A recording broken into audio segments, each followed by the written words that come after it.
கடல் போல் காட்சியளிக்கும் கல்லணையை காண பொதுமக்கள் அதிக அளவில் குவிந்துள்ளனர். இது பற்றிய மேலும் விவரங்களை தருகிறார் நமது செய்தியாளர் ராஜசேகர்.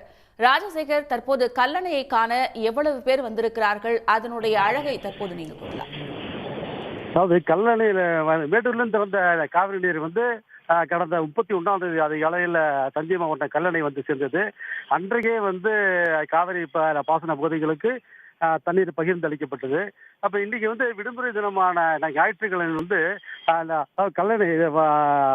கல்லணையிலிருந்து காவிரியில 8609 கனஅடியும், வெண்ணாற்றில் 8010 கனஅடியும், கல்லணை கால்வாய் ஆற்றில் 2421 கனஅடி.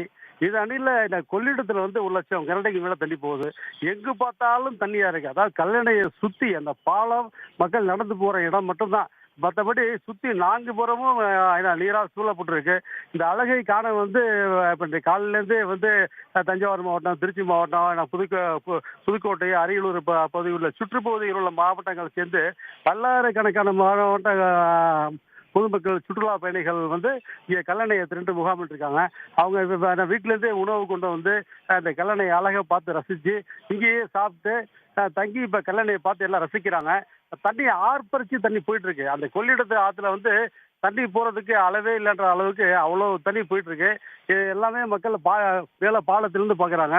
இதுல அந்த காவிரி ஆத்துல போற தண்ணியோட அழகை கீழே இறங்கி அங்கேருந்து பார்த்துட்டு இருக்காங்க. கூட்டமா எல்லாம் கை குழந்தை அழைச்சிட்டு வராங்க. இல்லை கூட்டமா வர போக்குவரத்து நெரிசல் ஏற்படும் அளவுக்கு இன்று கல்லணையில சுற்றுலா பயணிகள், பொதுமக்கள் கூட்டம் நிரம்பி வெளியுது. விரிவான தகவல்களுக்கு நன்றி ராஜசேகர். சன் நியூஸ் வாட்ஸ்அப் சேனலை ஃபாலோ செய்யுங்கள்.